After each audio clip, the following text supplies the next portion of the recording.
Welcome to The Know, I'm Mica. I'm John. Oh boy, apparently it's Loot Box Week on The Know, where we just give you the loot box breakdowns every day. We should make this like a segment, like Loot Box Beatdown. This week has been a bit of a roller coaster when it comes to everyone's least favorite microtransaction. Not only did we have the official launch of Shadow of War, a game that saw a bit of loot box controversy before its launch, but we also had the rollout in reaction to Star Wars Battlefront 2's beta, which brought with it a ton of pay-to-win concerns. Now, EA is finally speaking out about the game's loot boxes, and well, they're downright defended them, because really guys, they're not as bad as you think, according to EA. This defense of the game's loot box balancing and progression system comes from a brand new blog post on EA, where the company thanked players for making Star Wars Battlefront 2 better and provided some thoughts about the recently concluded beta. According to EA, there were millions of passionate players who dipped their toes into the playtest, and the publisher is humbled by so many gamers sharing their thoughts with them. Translation, we saw all those Reddit threads, we got the message. They were humbled. Doubt that.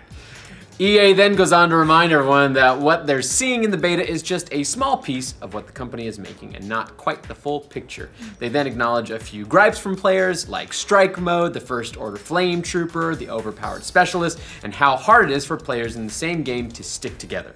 But of course, the big ticket item that EA addressed was the issue of loot boxes. For those who didn't play the beta or aren't as aware of what was going on, the main criticism from players was the game's star cards, which can be unlocked via crates. Star cards basically represent new, high-powered abilities that you can then add to different classes and heroes, making them stronger or giving them better accuracy, for example, so making them get good. Yep. So the worry is that anyone who drops some money will be able to have access to these powers much sooner than people who just played the base game without dropping money on microtransactions. And it's never a good feeling in multiplayer to get killed by someone only to wonder, did that player earn that ability or did they just purchase it? EA wrote in the blog post, "We know you have a lot of questions about crates and progression, so we want to clarify a few things as the complete system was not in the beta and will continue to be tuned over time." They went on to outline that star cards aren't the only thing you can earn. That list also includes weapons, attachments, credits, emotes, outfits, and victory poses, and more importantly, their balance goal is to make sure that the most powerful items in the game can only be earned via in-game achievements rather than through crates, which is a pretty big distinction. As for how crates are rewarded, EA says that they're not just purchasable. Players earn crates by completing challenges and other gameplay milestones, or by purchasing them with in-game credits or crystals, Battlefront 2's premium currency. And if you get a duplicate star card in a crate, you will get crafting parts, which you can then use to help upgrade the star card of your choice. And lastly, and probably most importantly, you have to earn the right to be able to upgrade star cards and unlock most weapons. You can only upgrade or unlock them if you have reached a high enough rank, which is determined by playing the game. So even if you drop $100 and haven't progressed your rank, you won't be able to equip those star cards yet. They went on to add, "We also have heard some players are looking for a way to play where all players will have the same set of star cards with flattened values. Like everything else, we will continually be making necessary changes to ensure the game is fun for everyone. We will work to make sure the system is balanced for both players who want to earn everything, as well as for players who are short on time and would like to move faster in their progress towards various rewards." Props to EA for speaking directly to players' pay-to-win worries here. It seems like the key differences from what people saw in the beta are that certain star cards can't be added until you've hit a certain rank.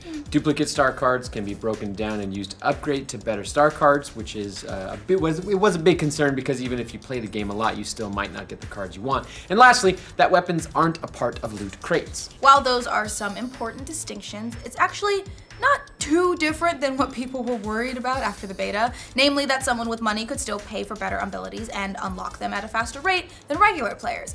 Yes, you have to wait until the proper level for certain star cards to be activated, but how high is that level? Can someone reach it with only a few hours of play, or does it really take that much longer?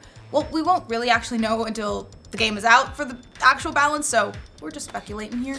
Of course, the bigger question now is whether or not these explanations will do much to calm some of the noisier parts of the game's fan base. Unfortunately for DICE and EA, perception is a big part of any game's launch, and it's hard for games to shed their stigmas once something like that happens. Case in point, Shadow of War and Forza 7, who will probably be associated with loot boxes rather than the actual game, no matter how things are tweaked or what players discover in the long term. So, just a tip to developers, if your game involves loot boxes, you'd better disclose how they work, good and bad, before players get their hands on them. Although, to be fair to DICE, EA, Monolith, and Microsoft, nobody probably anticipated that loot boxes would become such a dirty word so quickly. After all, people have been fine with them in games like Gears of War 4, Overwatch, and Counter-Strike Go for long time. Yeah, but at some point, just the mention of loot boxes is enough to get players looking at your game suspiciously, to the point where 2K Games had to come out and let people know that the WWE 2K18 loot boxes couldn't be purchased with real money once fans started reacting to that news. For whatever reason, loot boxes have very quickly become the new DLC or season pass, one of those things that gamers have gotten sick of hearing about. So what do you guys think of EA and DICE coming out to defend their loot boxes in Star Wars Battlefront 2?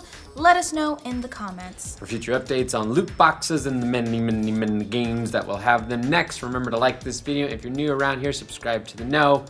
And we'll do the loot box beatdown. I'm okay with that. This week has been a bit of a roller coaster when it comes to everyone's least favorite microtransaction. Not only did we have the official launch of Not only did we have the official launch of Shadow of Mordor, a game that saw a bit of loot box. Oh my god. Yeah. Oh, We were just talking about this.